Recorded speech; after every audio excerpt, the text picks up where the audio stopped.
Trade வார் இது எப்போ தான் முடிவுக்கு வரும்? ஏப்ரல் மாதம் ஸ்டார்ட் ஆச்சு.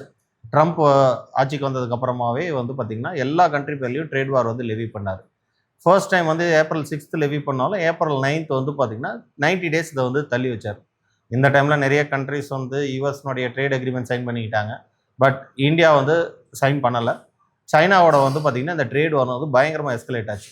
ஃபர்தராக சைனா பார்த்திங்கன்னா ரேர் அர்த் மினரல்ஸ்க்கான எக்ஸ்போர்ட் ஸ்டாப் பண்ணாங்க. ட்ரம்ப் ரிட்டாலியேட் பண்ணுறேன்னு சொல்லிட்டு 100% டேரிஃப் அனௌன்ஸ் பண்ணார். மறுபடியும் 150%னாரு. மறுபடியும் சைனாவும் ரிட்டாலியேட் பண்ணாங்க. அதுக்கப்புறம் சைனாவும் யூஎஸும் பார்த்திங்கன்னா கொஞ்சம் சைலண்ட் ஆகிட்டாங்க. அதுக்கப்புறம் இந்தியாவோட பார்த்திங்கன்னா ஃபர்ஸ்ட் ரெசிப்ரோக்கல் டேரிஃபாக 25% சார்ஜ் பண்ணியிருந்தாங்க. எகைன் நம்ம ரஷ்யன் ஆயில் பர்ச்சேஸ் பண்ணுறோம் அப்படிங்கிற காரணத்துக்காக பார்த்திங்கன்னா எகைன் 25% அடிஷ்னல் பெனால்ட்டி மாதிரி டேரிஃப் லெவி பண்ணியிருந்தார். இது லாஸ்ட் 9 மாதமாக நடந்துட்டு இருக்கிற ஒரு சிக்கல். இந்த சிக்கல் பார்த்திங்கன்னா தொடர்ந்து நடந்துட்டு இருந்தாலும் இந்தியாவும் யூஎஸும் பார்த்திங்கன்னா இந்த ட்ரேட் டீல் சைன் பண்ணுறதுக்கு ட்ரை பண்ணிட்டு இருந்தாங்க. But things kept on escalating. But இந்த லாஸ்ட் 1.5 மாதமாக பார்த்திங்கன்னா எந்த வித இம்ப்ரூவ்மெண்ட்டுமே கிடையாது. கிட்டத்தட்ட எந்த வர பேச்சுவார்த்தையுமே இல்லாத மாதிரி இருக்குது. பட் ஆக்சுவலாக இன்டர்னலாக பார்த்திங்கன்னா இதுக்கான பேச்சுவார்த்தைக்கு Indian authorities and US authorities ஃபைனலைசேஷனில் இருக்காங்க. பட் அதுக்கு முன்னாடி இந்த 1.5 மாதம் எதனால் டேரிஃபை பற்றியும் இந்த ட்ரேட் வாரை பற்றியும் எந்த நியூஸ் வர மாட்டேங்குது? மேஜராக ஒரே ரீசன் தான். யூஎஸில் பார்த்திங்கன்னா அந்த கவர்மெண்ட் ஷட்டவுன் ஆரம்பித்ததுலேருந்தே ட்ரம்ப் கிட்டத்தட்ட அமைதியாக இருக்கார். எந்த வகையான அனௌன்ஸ்மெண்ட்டும் இல்லை. இந்தியா பேரில் மட்டும் இல்லை, வேர்ல்டில் எந்த கண்ட்ரி பேர்லேயுமே அவர் எந்த டேரிஃபுமே இந்த லாஸ்ட் ஒரு 45 to 60 days அனௌன்ஸ்மெண்ட்டே கொடுக்கல. ஸோ யூஎஸ் கவர்மெண்ட் ஷட்டவுன் ஒரு 50 days நீடிச்சுது. தென் எகைன் பார்த்திங்கன்னா இப்போ தான் யூஎஸ் ஷட்டவுன் முடிஞ்சிருச்சு. இதுக்கப்புறமும் பார்த்திங்கன்னா ட்ரம்ப் பார்த்திங்கன்னா majorly he is silent on trade war or tariff. இதுக்கு முக்கியமான ரீசன் பார்த்திங்கன்னா யூஎஸ் கோர்ட்டில் ட்ரம்ப்னுடைய டேரிஃப் பொறுத்த வரைக்கும் எந்தனுடைய எக்ஸிக்யூட்டிவ் ஆர்டரில் எந்த மாதிரி லிவி பண்ணியிருக்கீங்க, இதுக்கு பார்த்திங்கன்னா இந்த எக்ஸிக்யூட்டிவ் ரைட்ஸ் பிரசிடென்ட்டுக்கு இருக்கான்னு சொல்லிட்டு யூஎஸ் சுப்ரீம் கோர்ட் பார்த்திங்கன்னா விசாரணை போயிட்டுருக்கு. ஸோ இதுக்கான வேர்டிக்ட் பார்த்திங்கன்னா மோஸ்ட்லி டிசம்பரில் எதிர்பார்க்குறாங்கள சுச்சுவேஷன் இருக்கிறதுனால யூஎஸ் கவர்மெண்ட் டேரிஃப் ட்ரேட் வார் பார்த்திங்கன்னா சீக்கிரம் க்ளோஸ் பண்ணணும் அப்படிங்கிறதுல மும்முரமாக இருக்காங்க.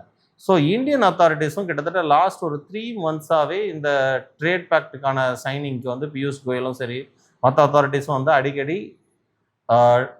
நியூஸ் பேப்பரில் வந்த இன்ஃபர்மேஷன்ஸ் மற்ற கேதரிங்ஸ் எல்லாம் பார்த்தோம்னா இந்தியா யூஎஸ்க்கான trade deal it is almost finalised. Even Trump கூட ஒரு தடவை சொல்லியிருந்தார், இந்த மாதிரி இந்தியாவுடைய பேச்சுவார்த்தை ஆல்மோஸ்ட் டன், இதுக்கு மேலே பேசுறதுக்கு ஒன்றுமே இல்லைன்னு கூட நியூஸ் பேப்பரில் ஆர்டிக்கல் வந்திருந்தது.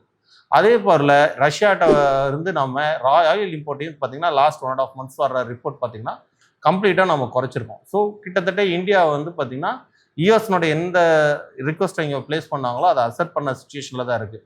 ஸோ ஃபர்ஸ்ட் கட்டமாக பார்த்திங்கன்னா ரஷ்யாவோட ஆயில் இம்போர்ட்டை நம்ம குறைச்சதுனால அந்த எக்ஸ்ட்ரா டேரிஃப் பார்த்திங்கன்னா ரிவர்ஸ் ஆகுங்கிறது முதல் எதிர்பார்ப்பாக இருக்குது.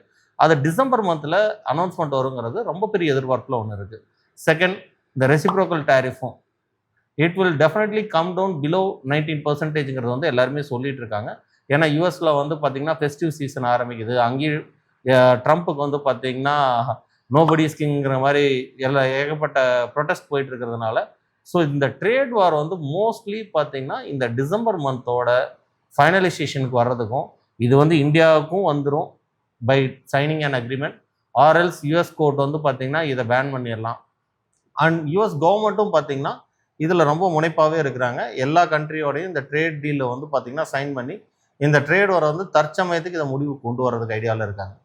லாஸ்ட் 14 months இந்த மார்க்கெட் ஏன் ரிவர்ஸ் ஆகலைன்னு பார்த்திங்கன்னா முக்கியமான காரணம் இந்த டேரிஃப் இஷ்யூ தான். இந்த டேரிஃப் இஷ்யூ ஒருவேளை டிசம்பரில் சார்ட் அவுட் ஆகுனா இந்தியன் இண்டெக்ஸ் பார்த்திங்கன்னா அந்த லைஃப் டைம் ஹையை நல்லாவே தாண்டி 27,000 நோக்கி நிஃப்டி ட்ராவல் ஆகிறதுக்கான சான்சஸ் அதிகமாக இருக்குது. ஸோ டேரிஃப் பிரச்சனை பொறுத்த வரைக்கும் 2025ஓட அது தன்னுடைய முடிவுகளுக்கு வந்துடும். அட்லீஸ்ட் அடுத்த செகண்ட் வெர்ஷன் வருமானு நமக்கு தெரியாது. ஃபர்ஸ்ட் வெர்ஷன் கண்டிப்பாக முடிவுக்கு வந்துடும். ஸோ ட்ரம்ப்பும் பார்த்திங்கன்னா பழையபடி இப்போ அக்ரெசிவாக இல்லை. அவர் இருக்கிறதுக்கான வாய்ப்புகளும் இல்லாத மாதிரி தான் தெரியுது. Because of the American political situation இருக்குது. ஸோ இந்த டேரிஃப் பிரச்சனை முடிவுக்கு வரும்போது இந்தியன் மார்க்கெட்ஸ் அடுத்த பீக்கை நோக்கி நகரும். Let's wait and see.